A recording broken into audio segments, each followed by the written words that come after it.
안녕하세요, 여러분. 저는 한국음악사를 연구하는 송지원이라고 합니다. 제가 주로 연구하는 분야는 조선 왕실의 의례와 음악 분야입니다. 조선 왕실에서 무슨 의례가 얼마나 많았고 그때마다 어떤 음악을 연주했을까, 그런 궁금증에 연구를 시작해서 지금까지 그런 내용을 주로 연구를 하고 있는데요. 오늘 여러분하고 만날 내용도 바로 그런 내용입니다. 조선에서 특히 태조 임금이 이제 나라를 세운 다음에 즉위교서에서 이런 얘기를 합니다. 지금이야말로 예와 악으로 나라를 다스릴 적기이다. 아주 좋은 기회이다. 이제 고려를 마감하고 조선을 건국을 했을 때 정말 새술은 새 부대에 붙는다라고 하는 그런 개념이 딱 맞는 상황이 된 거죠. 제가 오늘 말씀드리게 될 여러 가지 내용들은 바로 예치국가 조선을 어떤 식으로 다스렸느냐, 특히 그 중에서 눈으로 보이게 된 의례, 그 다음에 눈으로는 보이지 않지만 소리로 들리게 하는 음악, 이 두 가지가 어떤 식으로 조선조 내내 운영이 되었었나, 그런 걸 오늘 저하고 공부를 할 수 있을 것 같습니다.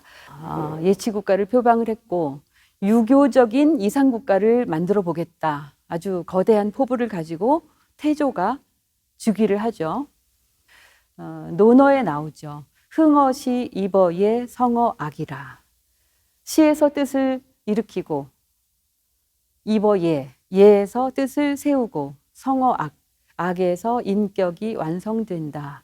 이 9글자는 사실은 우리가 음악을 제대로 익히면 인격까지 완성되는 단계로 이어진다라고 하는 화두이기 때문에 조선 왕실에서 음악을 중요시한 것이 단지 외형적으로 화려해 보이고 그런 것이 아니라 결국은 음악을 통해서 인격이 완성되는 단계까지 설정해 놓은 그 예학 정신, 그것에 기반한 거라고 생각하실 수 있는 거죠. 실제 태조 임금도 나라를 세우면서 이 국가 전례의 틀을 어떻게 갖추어야 할까, 그런 고민을 굉장히 많이 하는 거죠. 나라를 건국한 이때가 예와 악을 흥기시키는 적기이다.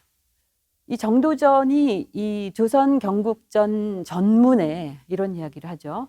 정치하는 요체가 곧 예악에 있다.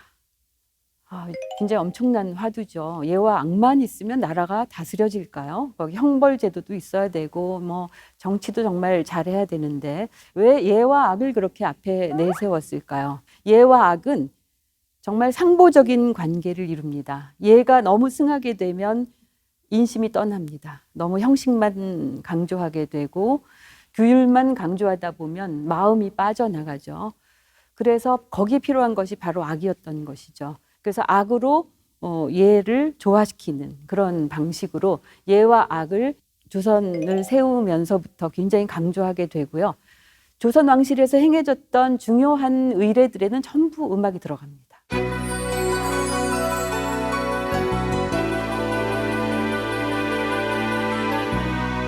예조 중심으로 그 움직임을 시작을 하고 그 예조에서 음악을 실행할 음악기관을 만들게 되는데요.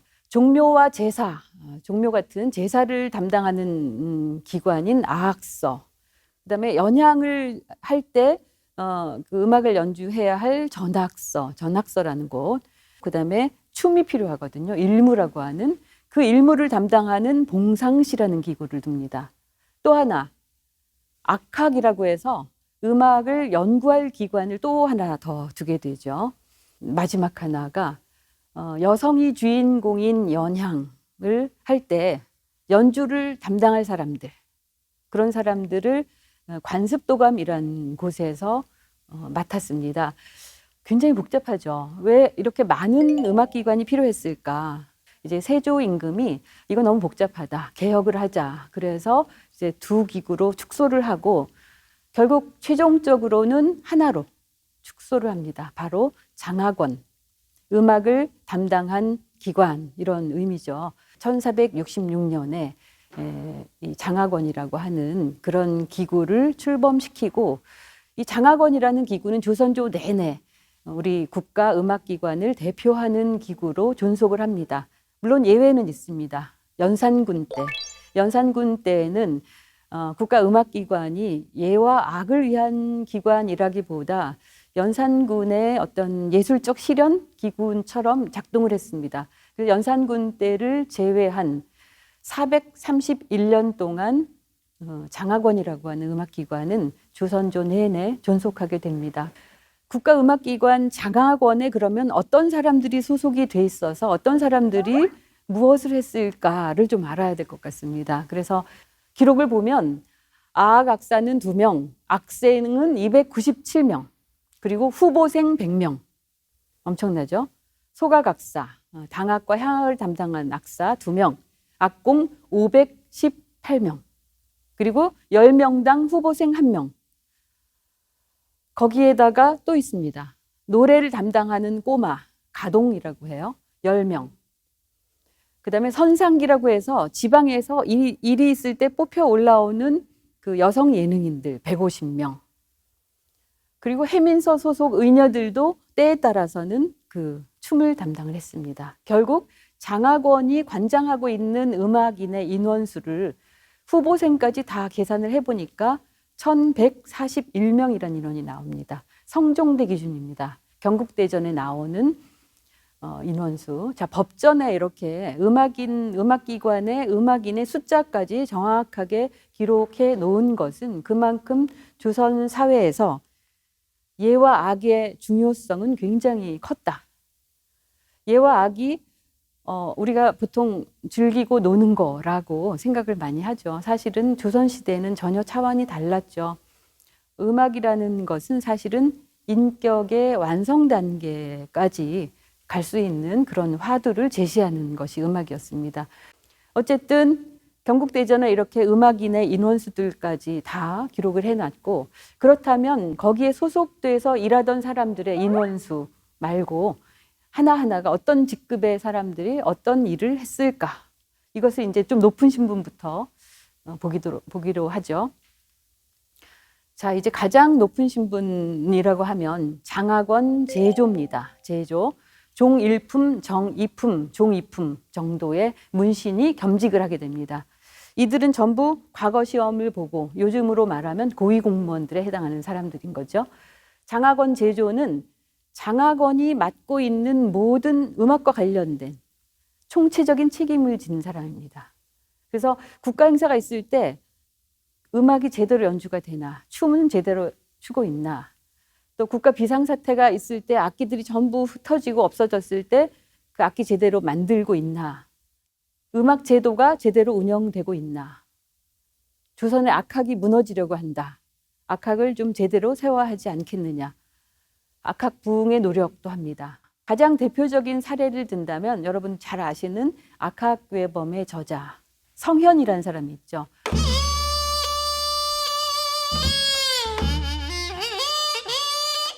성종대 음악이 상당히 중요한 업적들이 많이 나오게 되는데요. 그중에 가장 큰 업적이라고 할 수 있는 것이 바로 악학괴범의 편찬입니다. 1493년에 편찬한 건데요. 이 악학괴범을 편찬한 이 성현, 장학원 제조를 하면서 악서를 만들었고, 성종대가 아주 중요한 시기가 음악사적으로 되도록 그렇게 올려놓은 사람입니다. 자, 그렇다면 실제 음악인들, 실제 연주를 하고 음악을 잘 항상 국가 행사 때 연주할 사람들, 그리고 그 사람들을 총 관장할 사람, 가장 높은 사람은 전학입니다. 전학은 음악인에서 계속 승진을 해서 정육품까지 올라올 수 있는 사람입니다. 잡직에 해당되기 때문에 정육품 이상은 올라갈 수 없죠. 그리고 전학은 처음부터 전학이 되는 것이 아니라 차근차근 올라가는 단계를 거쳐서 올라가는데, 이전에는 가전학이라고 하는 역할을 부여받습니다. 거짓 가짜를 써서 전학은 아니지만 전학이 하는 일을 다 할 수 있는 정도의 그런 위치가 돼 있는 사람입니다. 왜 가전학이 필요하냐면 전학은 인원수를 딱 2명밖에 두질 않았어요. 근데 2명이 국가 음악을 전반적으로 다 감독도 해야 되고, 뭐 의례를 할 때 진행도 해야 되고, 또 음악인들 가르쳐야 하고, 그런 일들이 2명 하는 거는 불가능합니다. 그러니까 임시로 가전학 제도를 둬서 상당히 많은 가전학을 두면서 역할에 따라서 가전학에게 전학의 위치를 부여해 주는 거죠. 예를 들면 전반적인 일을 관장한 전학이다. 그러면 집사전학이라는 이름을 줍니다.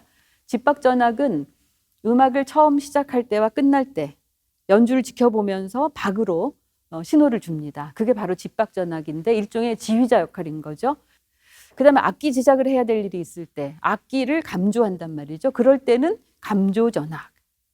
그리고 행렬을 이렇게 해야 되죠. 행렬을 해야 될 때 전학이 악대를 앞에 이끌고 갑니다. 그럴 때는 대오전학. 이렇게 똑같은 전학이라 하더라도 역할에 따라서 다른 이름을 쓰는 것을 알 수가 있는데 그만큼 이제 행사가 많았기 때문에 그때마다 전학이 역할을 바꿔가면서 등장을 하고 2명의 전학으로는 부족하다. 그래서 가전학 제도를 뒀고 이렇게 전학이라는 사람, 실제 음악을 아주 잘 아는 음악 감독 역할을 하는 사람으로서 조선조 내내 가장 중요한 장학원을 실제 음악을 이끄는 그런 가장 중요한 위치에 있는 사람이다. 이렇게 이해할 수 있습니다. 이제 실제 음악을 담당하는 사람들, 악생과 악공에 대해서 한번 알아보려고 합니다.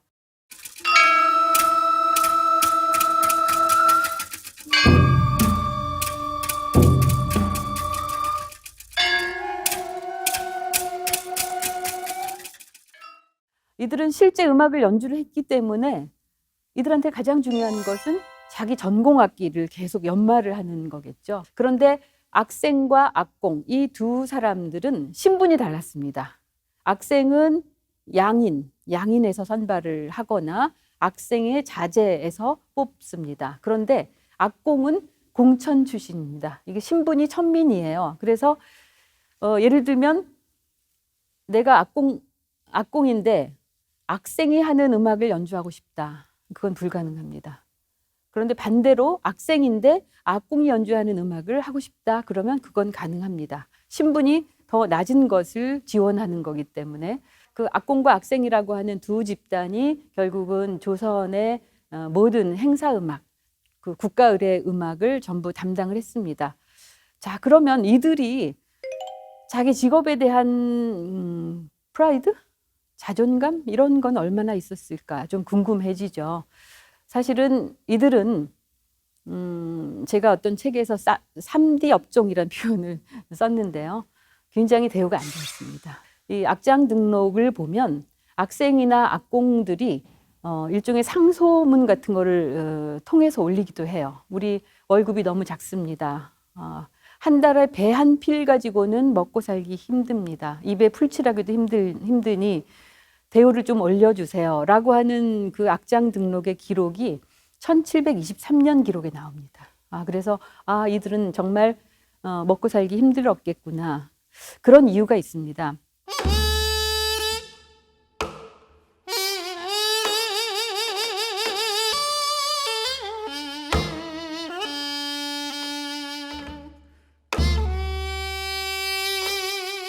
사실 악공 학생이 이렇게 인기 있는 위치가 아니어서 할당제가 되죠. 강원도에서 3명, 충청도에서 3명, 뭐 이런 식으로 이제 모든 지역을 할당해서 서울로 뽑혀 오는데 이들에게 집을 주질 않습니다. 자기가 알아서 살아야 돼요. 그러니 출근했을 때는 국가음악을 연주를 해야 되지만 당번이 아닐 때, 출근하지 않았을 때는 자기 먹고 살 것을 걱정해야 되는 신분들이었던 거죠. 그래서 실제 장학원의 음악인들이 국가음악을 연주하지 않을 때는 민간에서 그 음악이 필요한 곳에 가서 연주하기도 했던 사례들을 찾아볼 수가 있습니다. 자, 그 다음에 또 하나의 음악인들 중에 무동이라고 하는 소년 무용수 이렇게 요즘으로 말하면 그런 개념이 될 텐데요. 여성 예능인들이 국가 의례를 행할 때 예를 들면 남성 신료들만이 있는 연양에 가서 춤을 춥니다. 화장 예쁘게 하고 아주 고운 동작을 하고 그럴 때 간혹 문제가 생겨요. 성리학적 이념에 맞지 않는, 그리고 그들은 이 왕의 음악 악대인데 사사롭게 취한다거나 그런 것이 허용되지 않죠. 그런데 간혹 그런 문제들이 생깁니다. 그래서 결국은 여성 예능인인 여기 혹은 여학이라고 하는 사람들 대신 누구를 들여보내냐면 무동, 남자 아이 중에 한 8살에서 14살 정도 그런 아이들을 뽑아서 춤을 추게 하고 실제 남성 신료들이 주인공인 연향에 이 무동들을 투입시킵니다. 그리고 이제 무동들은 사실은 나이가 8살에서 13살인데 사실은 쓸만하게 훈련시켜 놓으면 어느새 다 성장을 해버립니다. 성장해서 성인이 되면 더 이상 무동을 할 수가 없거든요. 성징이 드러나기 시작하면 일단은 무동의 자격이 없어집니다. 어떤 문제가 생기냐? 이들을 쓸만하게 훈련시켜 놓으면 이미 성장해 버립니다. 춤 어려운 거 다 익히고 그래서 항상 조선조 내내 무동제도는 운영이 참 어려웠다라는 걸 알 수가 있고요.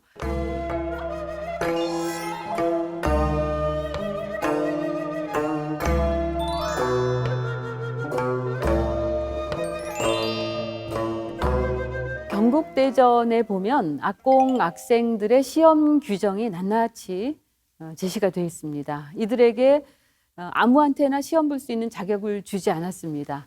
먼저 첫 번째로 3개월 이내에 출근 일수가 30일이 하지 않는 자. 이자와 육자가 들어간 날. 그러면 한 달이면 2일, 6일, 12일, 16일, 22일, 26일, 엿새밖에 안 되거든요. 그것만 나오게 되면 응시 자격에 미달되죠. 그러니까 그거 이륙자기가 있는 날 말고도 수시로 출근을 해서 음악 연마를 해야 되는 거죠. 그리고 또 하나는 재향과 연향이 있을 때 그리고 궁중의 어떤 예회에 이유 없이 2번 이상 결석한 사람. 예를 들면 종묘재향이다. 종묘제사를 지내는데 각각 악기 담당하는 사람들이 자기 위치에서 연주를 해야 하는데 예고도 하지 않고 갑자기 빠진다. 그것도 2번 이상 그런 일이 생긴다. 그런 사람은 시험 자격 박탈입니다.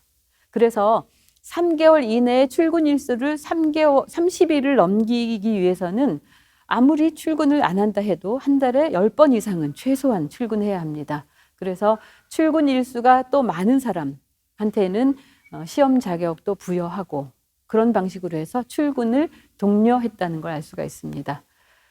이런 장학원이라고 하는 음악기관 사람들, 그러면 이들이 실제 어떤 의례에 참여해서 어떤 음악을 연주하는가, 이제 그걸 좀 봐야 될 텐데요.